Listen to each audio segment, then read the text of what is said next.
Now, Jim Rohn is a friend of mine, motivational philosopher, says you can't hire other people to do your push-ups for you.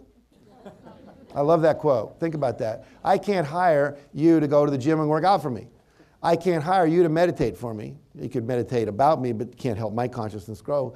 I can't hire someone to, eat for me in terms of that's how my nutrition is going to go and what vitamins I'm taking in. So all the things I'm going to share with you today, you have to do yourself. These are not delegatable things, okay?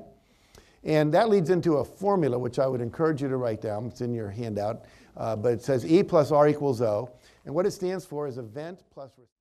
In addition, if you cut out an hour of TV, you end up with 365 additional hours a year. That's the equivalent, by the way, of 9.5 work weeks. Wow. One of the things we've learned is that success is the result of little increments in a consistent basis over time. So the same thing is when you add in a discipline like 10 minutes of exercise or 30 minutes of reading or whatever it might be, over time, that's what gets you more intelligent. If you do that with activity and exercise, it gets you more fit. If you do it in terms of nutrition. So a friend of mine came up with this little idea. I liked it a lot. He calls it the hour of power. I'm going to pause for a minute, let that sink in.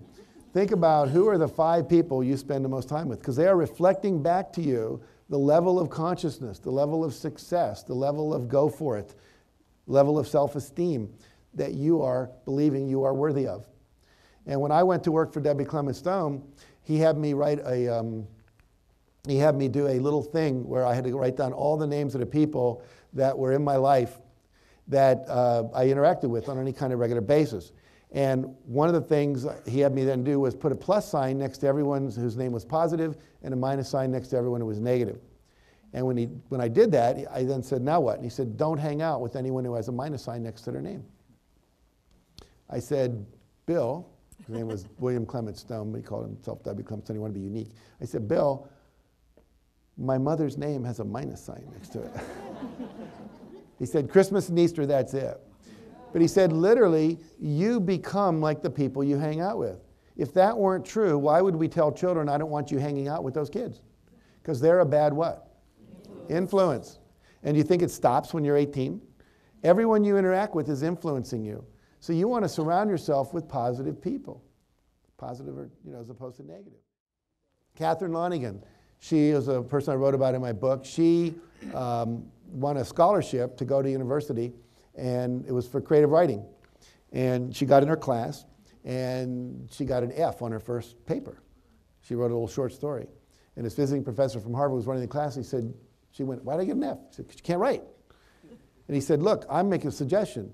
You give up writing, and I'll give you a passing grade so you can keep your scholarship. But you got to change your major.